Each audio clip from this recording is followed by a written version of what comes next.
नमस्कार दोस्तों, स्वागत है आप सभी का। आशा करता हूँ आप सभी सकुशल होंगे। अभिज्ञान शाकुंतलम के अगले भाग को लेकर मैं यहाँ पर आज उपस्थित हुआ हूँ।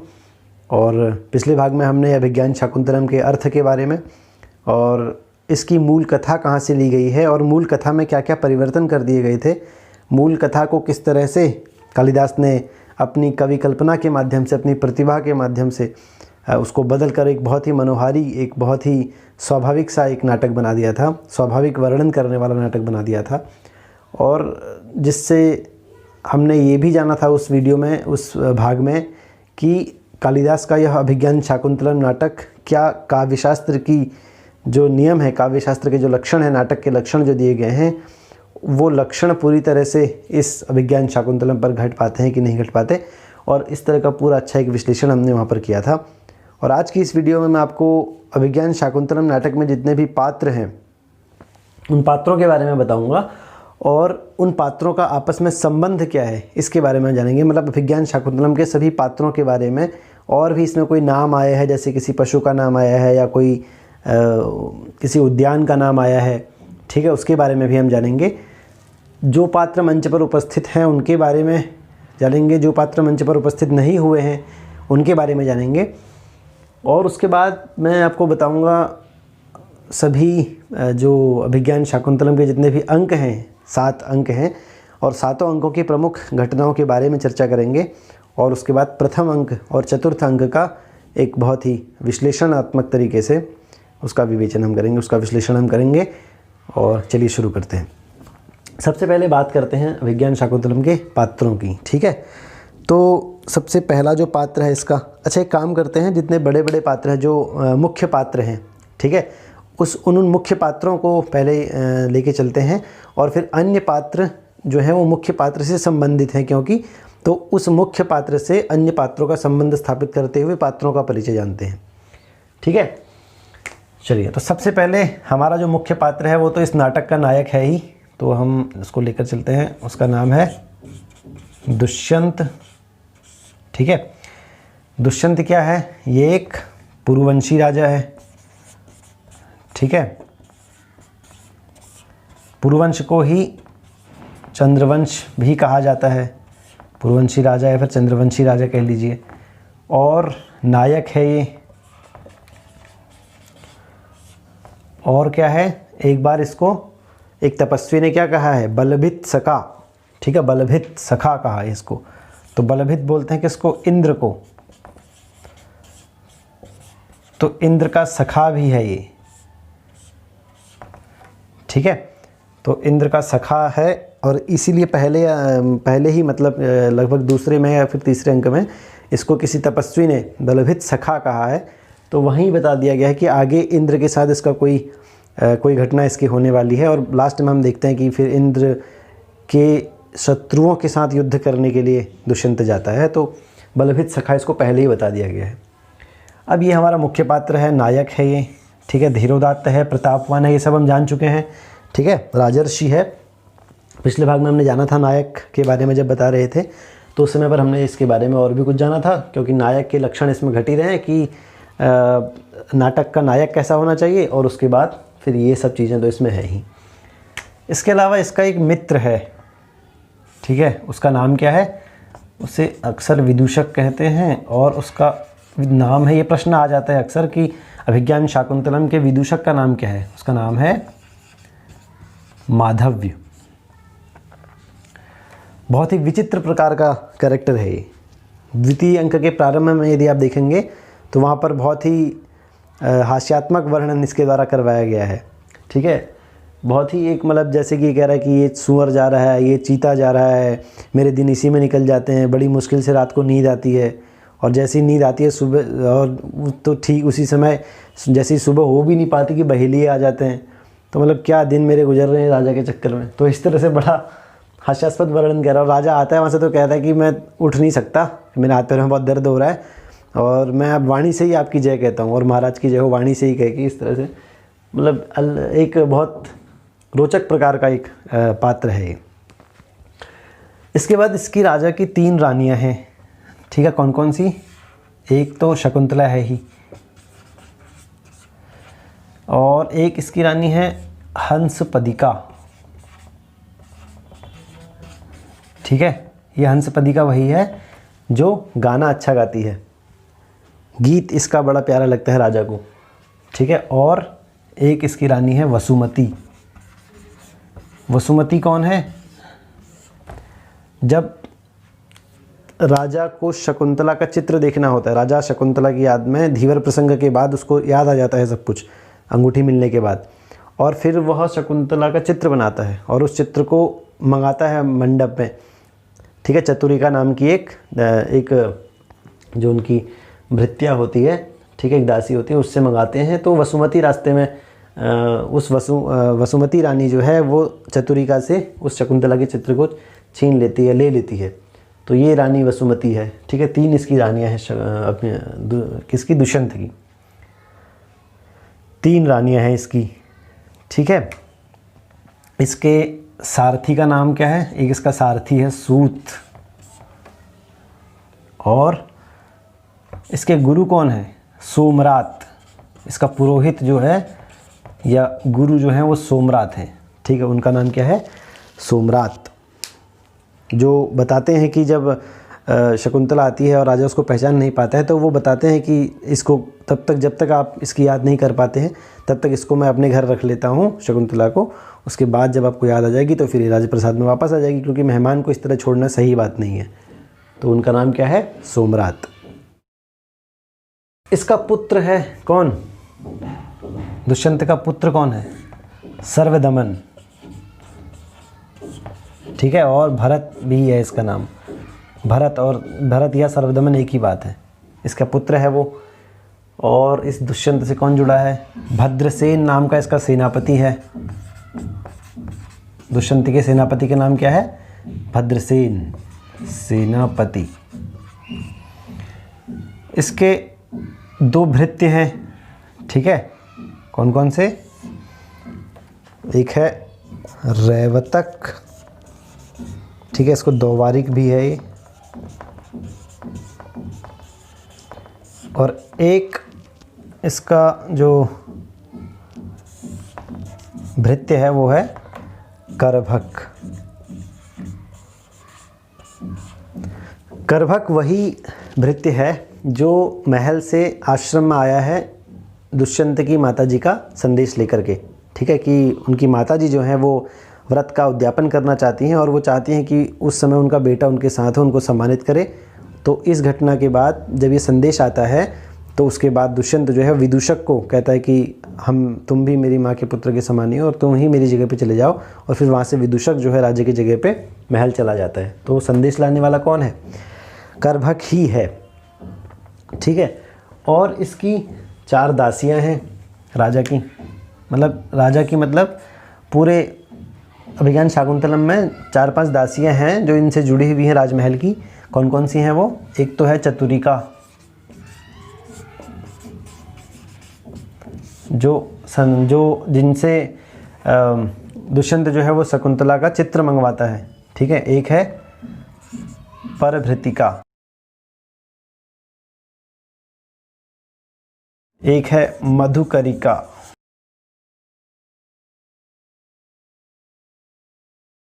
यवनी, एक है यवनी, एक है बसंतिका।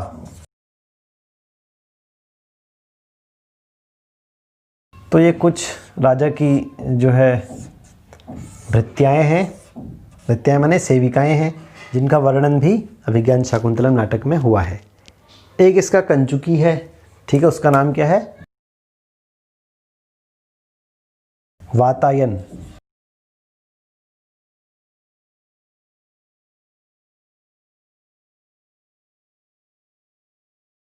और इसकी एक प्रतिहारी है, उसका नाम है वेत्रवती। प्रतिहारी। ठीक है, राजा जब राज्य से बाहर जाता है, जैसे इंद्र के वहाँ गया लड़ने के लिए, युद्ध लड़ने के लिए इंद्र के शत्रुओं के साथ, तो इसके पीठ पीछे जब राजा की अनुपस्थिति में इसके राजकाज को संभालने वाला भी कोई होना चाहिए। तो वो एक मंत्री है, एक अमात्य है, उसका नाम क्या है? पिशुन। राजा की अनुपस्थिति में सारा राजकाज देखने वाला, क्योंकि राजा की संतान तो है नहीं, तो ये सारा राजकाज देखता है जब राजा राज्य में नहीं होता है तो। ठीक है, तो ये तो वे प्रमुख पात्र थे जो राजा से किसी तरह जिनका संबंध था। एक व्यक्ति और है, ठीक है, वो कौन है? राजा का साला, नगर का कोतवाल जो है, श्यालह, उसका नाम है मित्रावसु। मित्रावसु है, यही पकड़ता है धीवर को 2 और भृत्यों के साथ। ठीक है, उन 2 भृत्यों के नाम क्या है? सूचक और जानुक। ठीक है, उनके साथ मित्रावसु जो है ये धीवर को पकड़ता है। ये राजा का साला है, श्यालह। ठीक है, इसके अलावा और क्या है? और राजा से संबंधित क्या चीज़ें हैं? एक इसका महल है राजा का, उसका नाम है मेघ प्रतिछंद, जहाँ से मातली ने, जो इंद्र का सारथी है मातली, उसने विदूषक को पकड़ लिया था। ठीक है, राजा तक पहुँचने के लिए। तो मेघ प्रतिछंद नाम का एक महल है राजा के पास। एक राजा का घूमने का स्थान है, जब राजा अकेला होता है तो वो घूमना चाहता है तो प्रमद वन में घूमता है वो। प्रमद वन में ही क्या है? माधवी लता मंडप है। ठीक है, माधवी नाम का लता कुंज है जहाँ पर वो शकुंतला का चित्र मंगाता है। तो इतने पात्र हैं जो दुष्यंत से जुड़े हुए हैं। हस्तिनापुर का राजा है दुष्यंत। कहाँ का राजा है? इसको भी लिख लेते हैं, हस्तिनापुर। हस्तिनापुर का राजा है और चंद्रवंशी राजा है, नायक है, बलभित सगा इसको कहते हैं, पुरुवंश का है। और एक एक करके एक बार मैं आपको रिकॉल सारा फिर से करा दूँ। इसकी 3 रानियां हैं। पहली है शकुंतला, एक है हंसपदिका जो गीत गाती है, और एक है वसुमती जो शकुंतला का चित्र ले लेती है, राजा के पास नहीं पहुंचने देती। ठीक है, और कहती है कि मैं खुद लेके आऊँगी, इस तरह से कुछ वर्णन है वहाँ पर। और बहुत ही शातिर तरीके से, मतलब कालिदास ने इस नाटक में बहुत मतलब क्यों ये नाटक इतना उत्कृष्ट बन जाता है, किसी और नायिका को मंच पर आने ही नहीं दिया है, इन दोनों की मंच पर एंट्री कराई ही नहीं है। ठीक है, खाली नाम से बता दिया है, पीछे पीछे ही वर्णन कर दिया है, ताकि शकुंतला जो मुख्य नायिका है उसकी थोड़ा सा वो कम हाईलाइट ना होने लगे। मुख्य रूप से सारा प्रकाश जो है वो शकुंतला पर ही डाला गया है। ठीक है, उनको मंच पर नहीं आने दिया है राजा के अन्य रानियों को। तो ये एक बहुत ही प्रभावात्मक तरीके से वर्णन किए गए पात्र हैं। ठीक है, उसके बाद इसका एक सारथी है, सूत उसे कहा गया है। सोमरात जो है वो राजा का पुरोहित है, राजा का गुरु है, पुरोहित। ठीक है, सोमरात नाम है उसका। सर्वदमन और भरत ये राजा का बेटा है। सर्वदमन ही है, वो एक ही है, भरत का ही नाम सर्वदमन है। ठीक है, और वातायन इसका कंचुकी है, वेत्रवती इसकी प्रतिहारी है। पिशुन वो मंत्री है जो राजा की अनुपस्थिति में राजकाज संभालता है। राजा के 2 ये भृत्य हैं, रैवतक और करभक। ठीक है, रैवतक द्वारिक है, करभक जो है वो राजा का संदेश लेकर आता है महल से कि माता जी ने बुलाया है, आपको पहुंचना है वहाँ पर, और फिर वो विदूषक को भेज देता है। इसके बाद राजा की कुछ ये भृत्याएँ हैं, सेविकाएँ हैं। ठीक है, चतुरिका है, परभृतिका है, मधुकरिका है, और यवनी है, और वसंतिका है। और ये राजा का साला है मित्रावसु जो धीवर को पकड़ कर लाता है। नगर का कोतवाल भी यही है, और भद्रसेन जो है वो राजा का सेनापति है। ठीक है, विदूषक माधव उसका मित्र है। तो ये कुछ ऐसे पात्र थे जो दुष्यंत से संबंध रखते थे। ठीक है, इसके महल का नाम है प्रतिछंद, मेघ प्रतिछंद महल। और प्रमद वन में, ये प्रमद वन की माधवी लता मंडप में अक्सर घूमा करता है। जब ये राजकाज से थक जाता है तो वहाँ पर मन बहलाने के लिए अकेले में वहाँ पर विहार करता है राजा। तो इतने पात्र जो हैं वो दुष्यंत से जुड़े हुए थे। अब हम जानते हैं कि शकुंतला से कौन कौन से पात्र जुड़े हुए हैं, जो कि इस नाटक की नायिका है।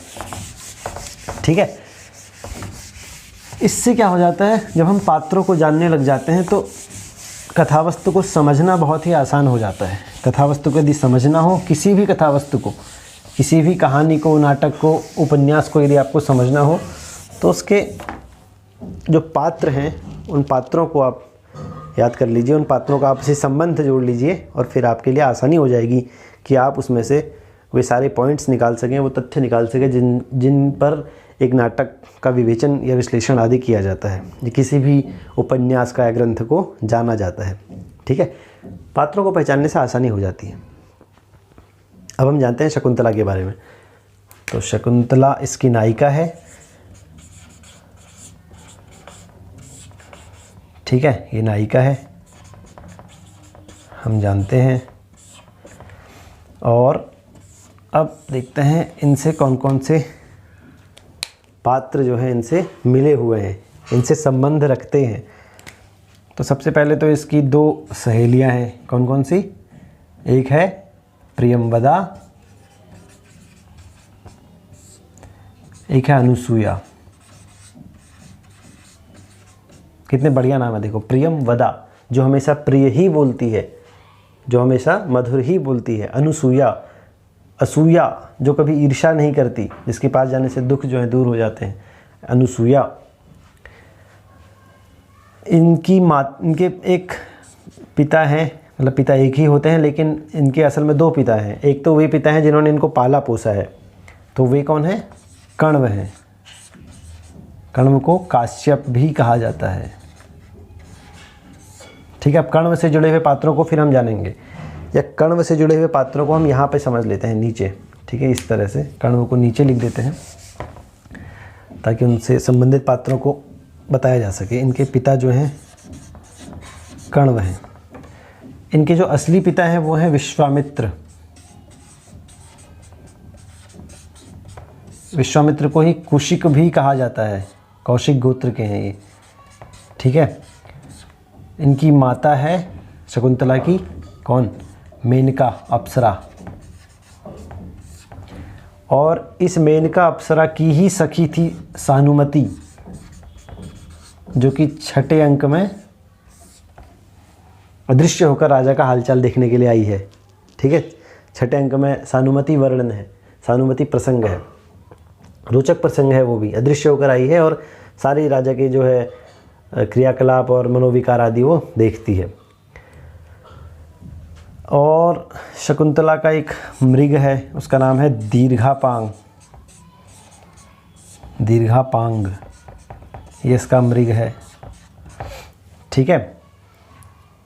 शकुंतला ने आम की जो नवमालिका है उसका नाम वन ज्योत्सना रखा है।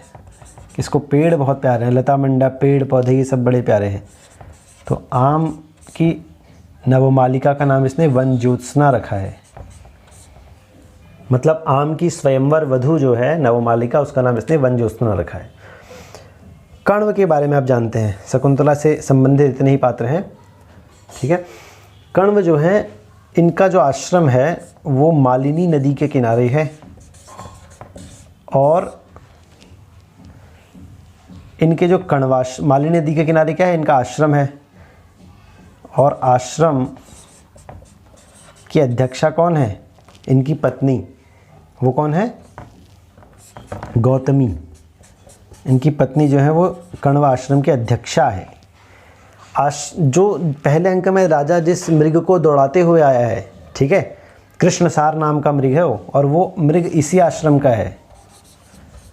कृष्णसार नाम का मृग इसी आश्रम का है, जो दौड़ दौड़ के भटकता हुआ कहीं और चला गया था और राजा की नज़र में आ गया, और राजा फिर उसको दौड़ाते हुए आश्रम पर लाया, और वहाँ रास्ते में उसको एक तपस्वी ने देख लिया, तो उसने फिर बोला कि राजा कोई आश्रम का मृग है, इसको मत मारिए, ठीक है। उसका नाम है कृष्णसारे, कृष्णसार, कृष्णसारे ददत चक्षु, ऐसे श्लोक भी है वहाँ पर, ठीक है। कण्व के 4 शिष्य हैं, शार्ंगरव, शारद्वत, गौतम, एक है हारीत, ठीक है। वैखानस भी कहते हैं इनको। वैखानस जो है वो वानप्रस्थ को वैखानस कहते हैं, जो वन में रहने वाला है, उन सभी को वैखानस कहा जाता है। तो इस तरह से कुछ पात्र ऐसे हैं जो शकुंतला से जुड़े हुए हैं, जो कण्व से जुड़े हुए हैं। कण्व भी क्या है? नैष्ठिक ब्रह्मचारी हैं और धर्म पिता हैं, ठीक है। शकुंतला के दुर्भाग्य को कम करने के लिए या उसको शांत करने के लिए ये सोमतीर्थ गए हुए हैं।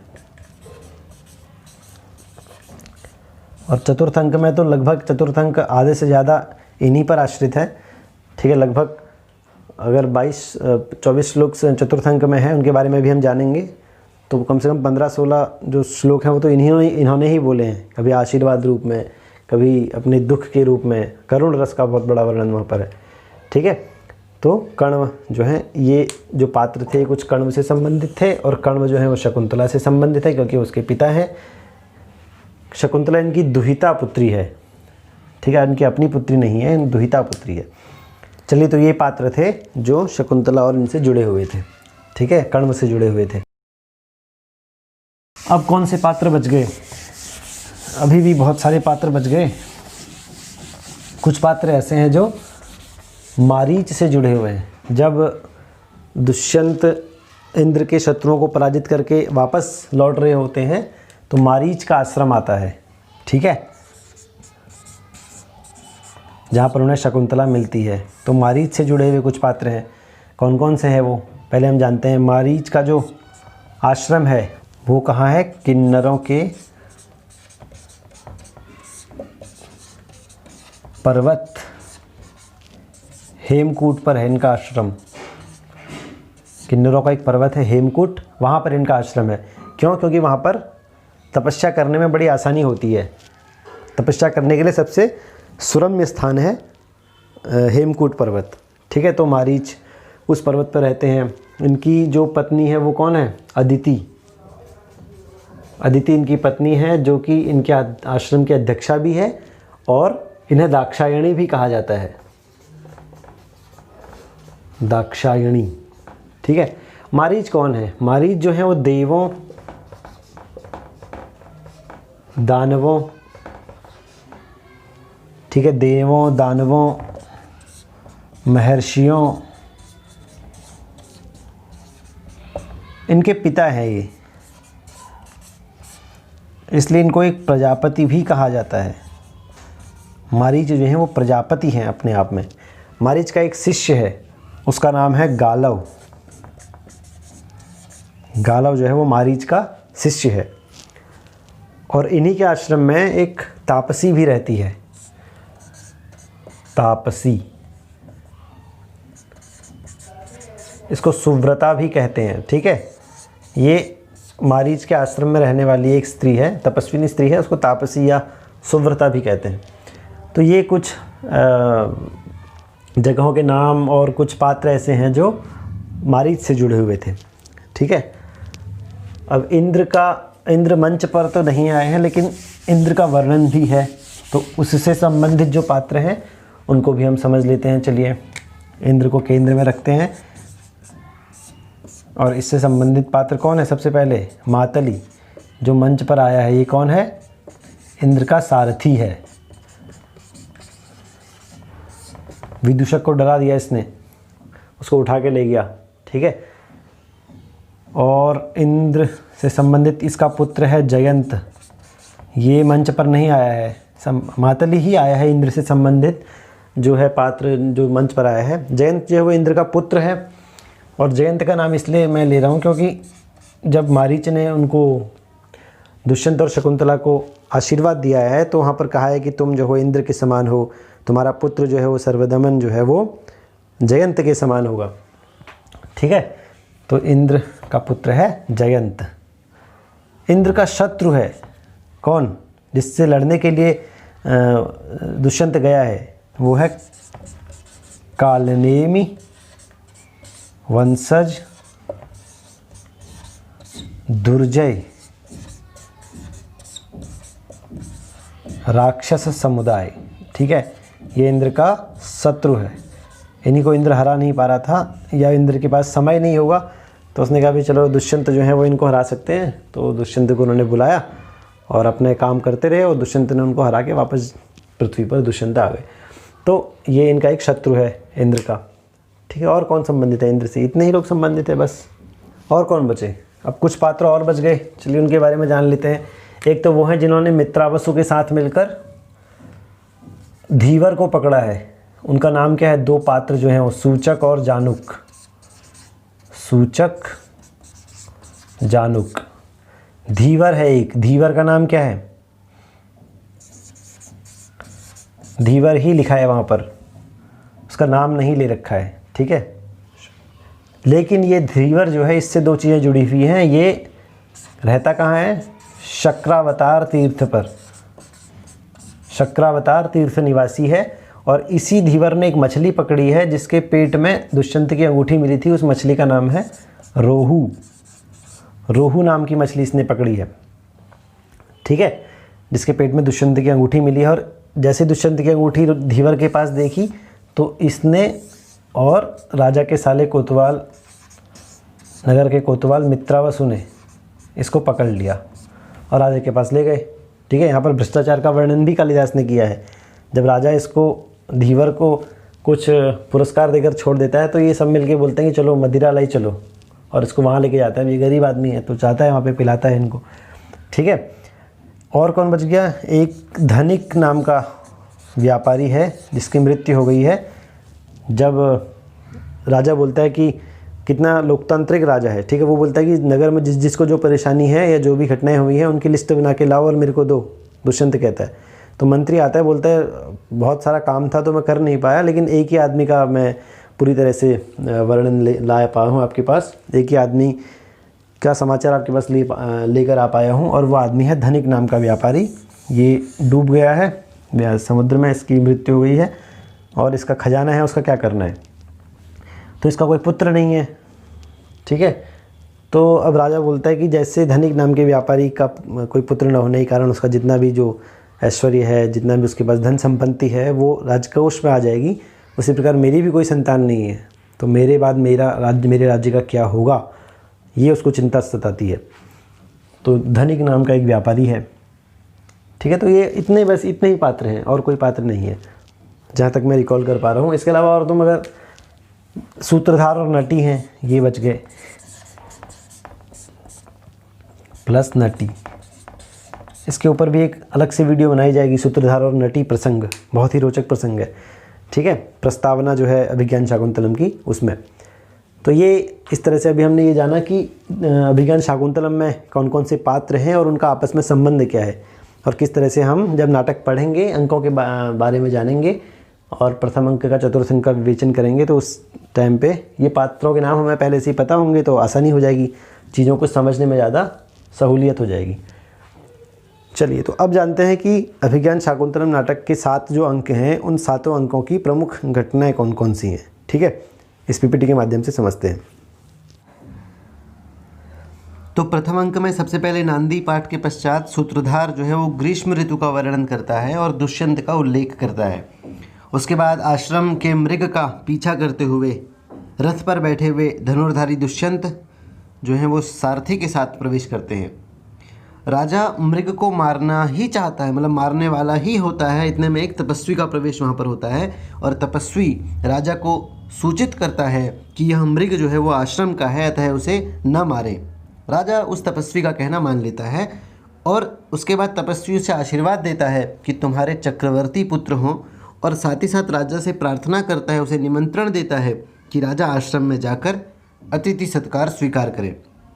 आश्रम के कुलपति कण्व जो हैं वो सोमतीर्थ गए हुए हैं शकुंतला के दुर्भाग्य को शांत करने के लिए, और शकुंतला पर अतिथि सत्कार की जिम्मेदारी है।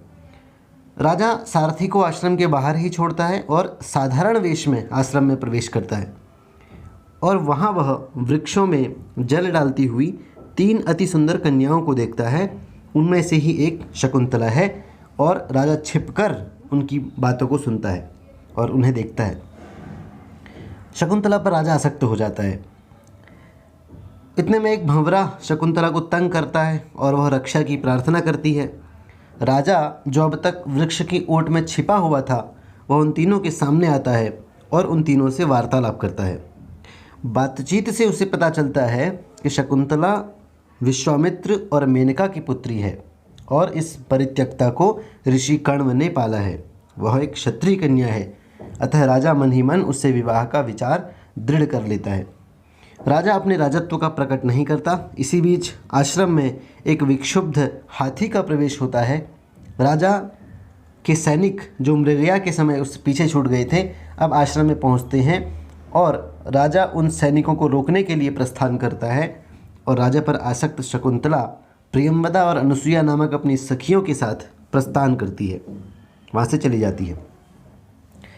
इसके बाद द्वितीय अंक में सबसे पहले शकुंतला पर आसक्त राजा का कामी अवस्था में प्रवेश होता है। उससे पहले विदूषक का वहाँ पर वर्णन है। विदूषक जो है शिकार खेलने से तंग आ चुका है और राजा के प्रति अपने विचार प्रकट करता है। राजा भी शिकार खेलने का विचार छोड़ देता है और सेनापति को भी मना करता है और सैनिकों को आदेश देता है कि वह आश्रम वासियों को कोई दुख न दें। विदूषक को भी वह सूचित करता है कि वह शकुंतला पर आसक्त है। वह विदूषक से कहता है कि कोई बहाना बताइए जिससे फिर आश्रम में कुछ समय रुकने का प्रबंध हो सके। भाग्यवश वहाँ पर 2 ऋषि कुमारों का प्रवेश होता है और वे राजा से प्रार्थना करते हैं कि राक्षसों से यज्ञ की रक्षा करने के लिए राजा कुछ समय तक आश्रम में ही रुके, और राजा स्वीकृति दे देता है। राजधानी से इतने में दूत का आगमन होता है और दूत जो है वो राजा की माता का संदेश लेकर आया है कि राजा की माता ने राजा को राजधानी में वापस बुलाया है। राजा अपनी जगह विदूषक को भेज देता है और सेना के साथ भेजता है। विदूषक राजधानी में जाकर रानियों को शकुंतला विषयक घटना न बता दे, अतः राजा उसको जाते जाते ये कह देता है कि शकुंतला से प्रेम की बातें जो हैं वो केवल हंसी मात्र हैं, वास्तविक नहीं है। तृतीय अंक में दिखाया जाता है कि शकुंतला भी दुष्यंत के प्रति आसक्त है और इस आसक्ति के कारण वह अस्वस्थ हो गई है और फूलों की सैया पर लेटी हुई है। उधर काम पीड़ित अवस्था में राजा का प्रवेश होता है। पेड़ों की ओट में छिपकर दोबारा वह शकुंतला और उसकी सखियों की बातों को सुनता है। शकुंतला स्वीकार करती है कि वह भी दुष्यंत पर आसक्त है और उससे विवाह के बिना वह जीवित नहीं रह सकेगी।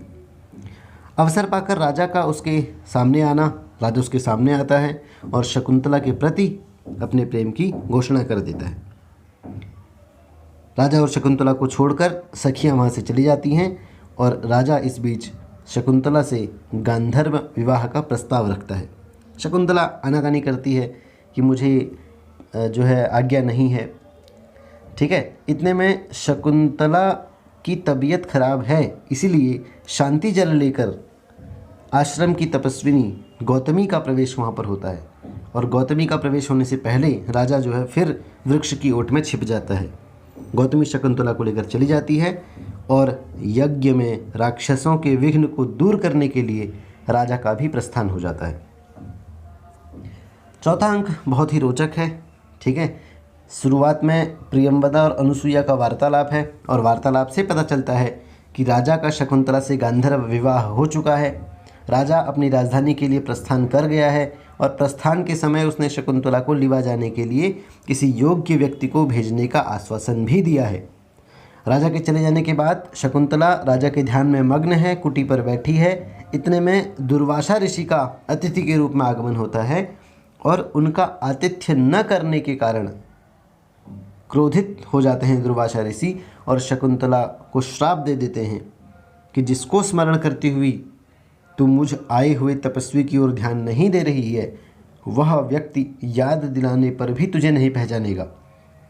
फिर प्रियंवदा ऋषि को मनाती है और ऋषि उसे आश्वासन देते हैं कि पहचान का कोई आभूषण दिखाने पर शाप का प्रभाव जो है वो समाप्त हो जाएगा।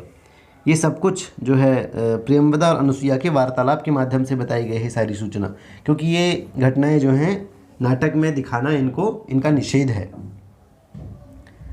प्रियंवदा और अनुसुईया दुर्वासा के शाप की बात न शकुंतला को बताती हैं और न ही किसी अन्य को बताती हैं। वे समझती हैं कि राजा की अंगूठी शकुंतला के पास है, इसलिए राजा शकुंतला को पहचान लेगा और शाप का कोई प्रभाव ही नहीं हो पाएगा और यहाँ पर विष्कंभक जो है समाप्त हो जाता है। उसके बाद ऋषि जो हैं कण्व जो है वो तीर्थ यात्रा से लौट कर आए हैं और आकाशवाणी के द्वारा उनको पता चलता है कि शकुंतला का गांधर्व विवाह दुष्यंत से हो चुका है और वह गर्भिणी है। ऋषि इस विवाह का समर्थन करते हैं। दुर्वासा के शाप के प्रभाव के कारण राजा जो है शकुंतला को भूल जाता है और उसे लिवाने के लिए किसी व्यक्ति को नहीं भेजता। शकुंतला के गर्भ चिन्ह प्रकट है, अतः राजा के पास उसे भेजने का प्रबंध किया जाता है। शकुंतला की विदाई की तैयारियां होती हैं। वृक्षों के द्वारा आभूषण और रेशमी वस्त्र आदि प्राप्त होते हैं।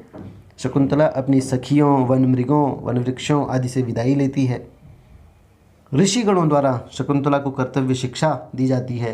कण्व के द्वारा राजा के लिए संदेश भेजा जाता है और उसके बाद शकुंतला और ऋषि से शकुंतला का ऋषि से करुणापूर्ण मिलन का वहाँ पर और विदाई का वर्णन वहाँ पर बहुत ही कारुणिक वर्णन है। उसके बाद शकुंतला के साथ गौतमी और दो तपस्वी शारंगरव और सारद्वत उनका प्रस्थान होता है राजा के वहाँ जाने के लिए। और उसके बाद शकुंतला को पति के गृह भेजकर ऋषि को हार्दिक शांति की प्राप्ति वहाँ पर होती है।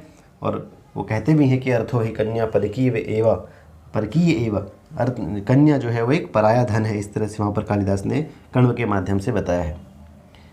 उसके बाद पंचम अंक में शारंगरव, सारद्वत और गौतमी शकुंतला को लेकर राजद्वार पहुँचते हैं।